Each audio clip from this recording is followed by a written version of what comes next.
Bonjour, je vous présente mon expédition au Mont Everest en 2008, où j'ai passé 2 mois et demi dans une tente au pied du Mont Everest à rêver de faire son ascension.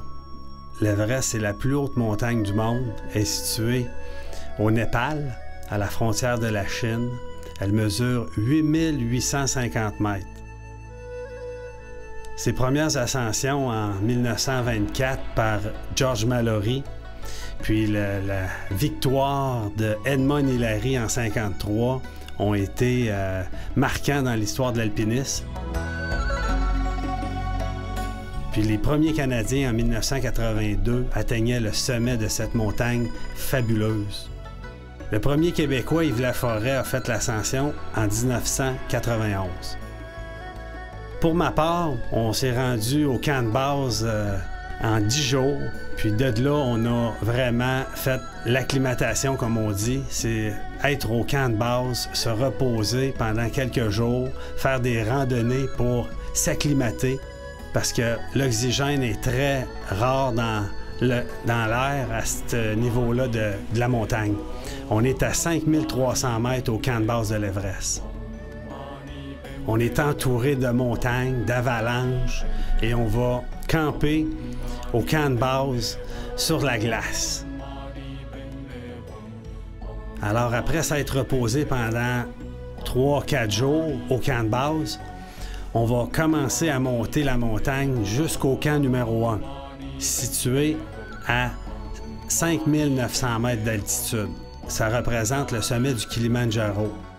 Après ça, on va redescendre au camp de base pour se reposer, manger, refaire ses forces pour repartir par le même chemin, passer par le camp 1, à travers les échelles, les séracs.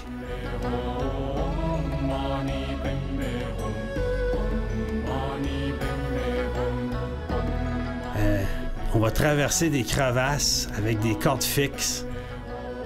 Et puis, avec l'aide des échelles, souvent c'est exposé. On a des sensations fortes. On va se rendre jusqu'au camp numéro 2, à 6400 mètres d'altitude, où je vais rester 3 nuits à m'acclimater. Puis après ça, redescendre encore une fois au camp de base pour refaire des forces. Après ça, quelques jours plus tard, on va remonter au camp 2, puis par la suite au camp numéro 3 sur des cordes fixes, jusqu'à une hauteur de 7300 mètres d'altitude. On est au-dessus des nuages. Alors, mon rêve est en train de se réaliser. Ça prend beaucoup d'efforts, beaucoup de persévérance, de respect et d'humilité. Alors, après avoir fait la cérémonie de la puja, puis d'avoir regardé l'Everest comme la réalité, là, c'était pas dans un film, là, c'est vraiment là, moi qu'il faut qu'il monte le Mont Everest. Là, ça donne beaucoup d'émotions. Alors, on redescend au camp de base une dernière fois, puis on va faire des forces, puis on va remonter au camp numéro 3, encore une fois, pour la 4e fois. On va rester au camp 3 pour l'assaut final le lendemain matin. Fait que là, on va se faire une bonne petite soupe chaude, puis on va savourer le camp numéro 3. De 7300 mètres d'altitude, incroyable. Je suis vraiment content d'être ici. Yes, je suis en forme. On y va. Alors, on est au-dessus des nuages, le coucher du soleil, on voit les nuages dans le bas de la vallée, c'est surprenant. On va dormir, puis le lendemain matin, à 6 heures, on va partir pour le sommet de l'Everest. On va faire 8 heures de marche pour se rendre au camp numéro 4, au camp du col sud. On va traverser la zone de la mort. On va avoir les masques à oxygène. On va être habillés comme des astronautes. Puis chaque pas est une difficulté. On va monter sur des cordes fixes solidement ancrées dans la glace, dans la roche. On va monter les pentes qui nous séparent du camp 3 jusqu'au camp 4. Encore une fois, courage, persévérance, motivation, respect, humilité. On arrive au camp 4, fatigué, on va se reposer l'après-midi. Alors c'est un des plus hauts dépotoirs de la planète. C'est également un cimetière. Il y a des gens qui ont monté l'Everest qui sont laissés pour morts à cette hauteur-là. Alors, durant l'après-midi, on va faire bouillir de l'eau, on va se refaire des forces, puis on va monter le ridge durant la nuit jusqu'au sommet de l'Everest. On part à 6 heures le soir, puis on va monter durant la noirceur jusqu'au lendemain matin, 5 heures.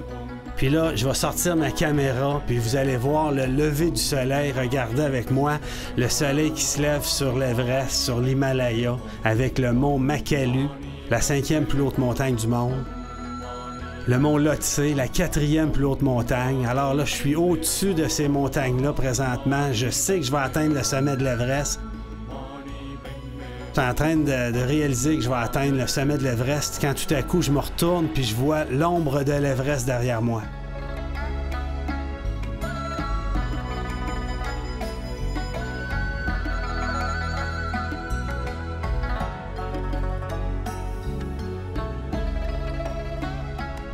Encore quelques pas, encore quelques efforts. On va finalement arriver sur le sommet sud. On va descendre un petit peu, puis on va remonter la crête finale pour arriver au sommet culminant de l'Everest. Une arête sommitale qui est vraiment exposée au vent, exposée au danger. On va franchir un passage rocheux qu'on appelle le passage Hillary. Il y a des corniches de neige. Le paysage est à couper le souffle. Alors, sur les cordes fixes, habillé comme un astronaute, on va monter sur le passage Hillary. Alors là, les frissons me passent au travers du corps. Je sens toute l'émotion, la chaleur venir en moi, puis m'aider à concrétiser les dernières étapes pour atteindre le sommet du mont Everest. Alors, il reste une pente de 150 mètres où on va prendre des pauses à toutes les 10 pas. Avec toute la persévérance puis les efforts, arriver au sommet du mont Everest le 22 mai 2008 à 5h30 du matin.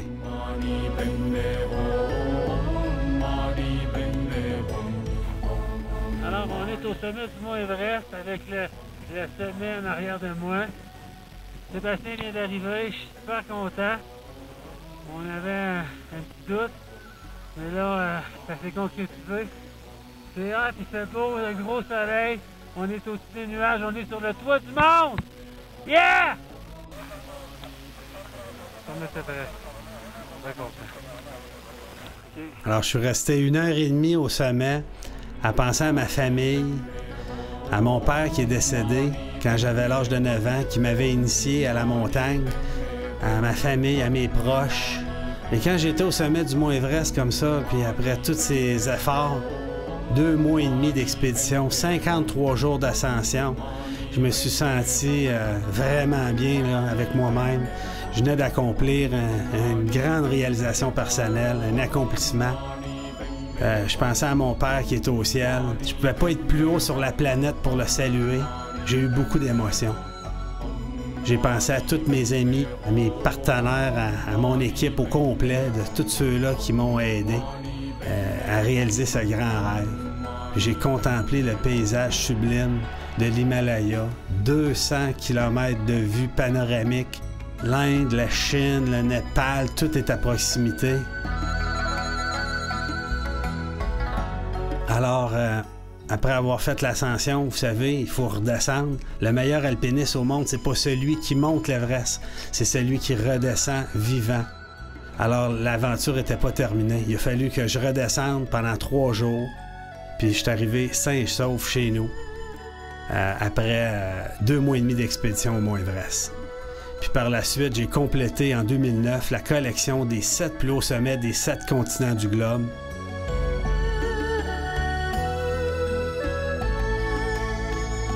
Je remercie tous mes partenaires.